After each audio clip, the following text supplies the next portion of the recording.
Hello, beautiful people. Have you ever been around someone who makes you feel very negative? Have you ever been in a space where when you leave, you feel bad?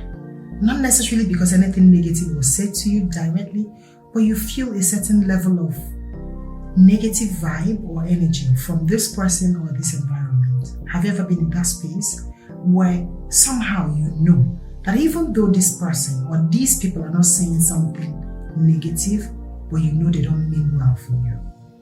If you've been there, then this episode is for you. Hang in there, we'll be right back.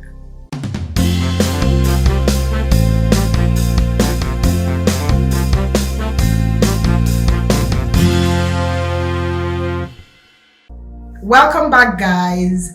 This is Ujumpa of Ujumpa Unravels. Like I said earlier, in today's episode, we're talking about energies or vibes, right?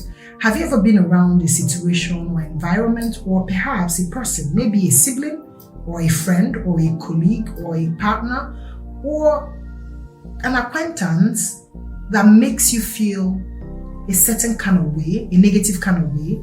You really cannot pinpoint it because it seems intangible. But you know when you leave that space, looking back or thinking back in hindsight, you feel like, there's just something off about this person's energy, you know? The person might not say anything negative. The person might even say something positive, but it doesn't sit well with you. The energy tells you that this person really does not see you from a good point of view, or is not necessarily a good person, or has so much negative vibe. Or maybe sometimes you could even begin to think that maybe you are the problem, especially when other people don't seem to see what you see. Now, remembering that you feel that this person's energy is bad, and every other person feels that the person's energy is good, does not necessarily translate to being that you are the problem.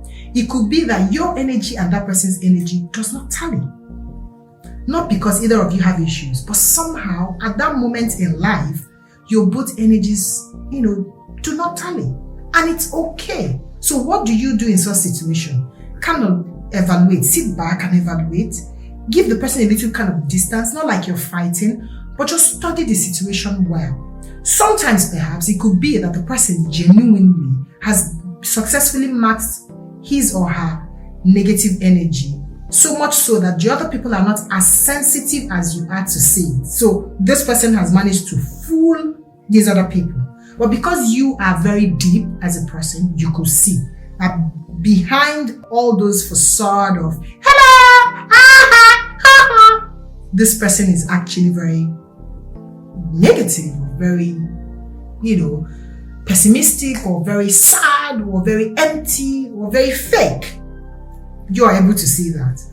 Or this person is somehow competing with you, knowingly or unknowingly.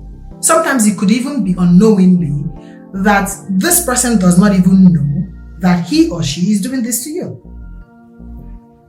I hope this is not being too deep. Okay, let's take a deep breath.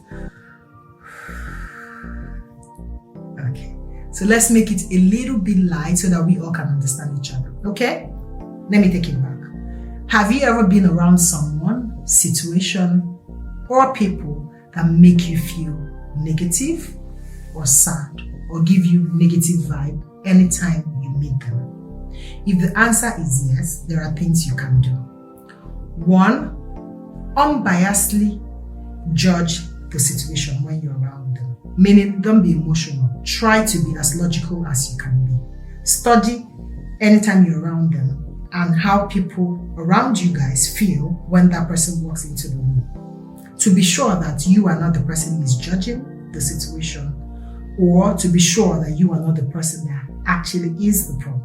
That is 1. 2, if you've judged it logically and you're still convinced that the problem is not from you, rather you feel the person has issues, then reduce the number of times you spend with the person. If you cannot avoid the person totally, reduce the things you tell the person, especially your weaknesses, your secrets, even your wins. Reduce it, because maybe perhaps this person is in a dark place where he or she does not have a lot of positive things to say, and maybe at that time of your life God decides to favor you and God is doing a lot of positive things for you, and because you're excited and you feel comfortable with this person, you come back and share.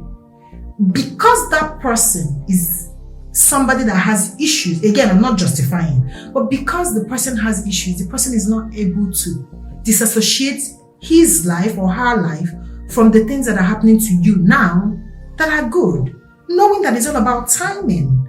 People's time would come, his or her own time would come, where he or she would be celebrating and you are supposed to be there to cheer them on. Maybe the person is not seeing it like that. The person is feeling, this is what they do because I beg. So the person's energy is always really very negative or very bad. So maybe reduce those. It's not every good thing that happens to you that you must share.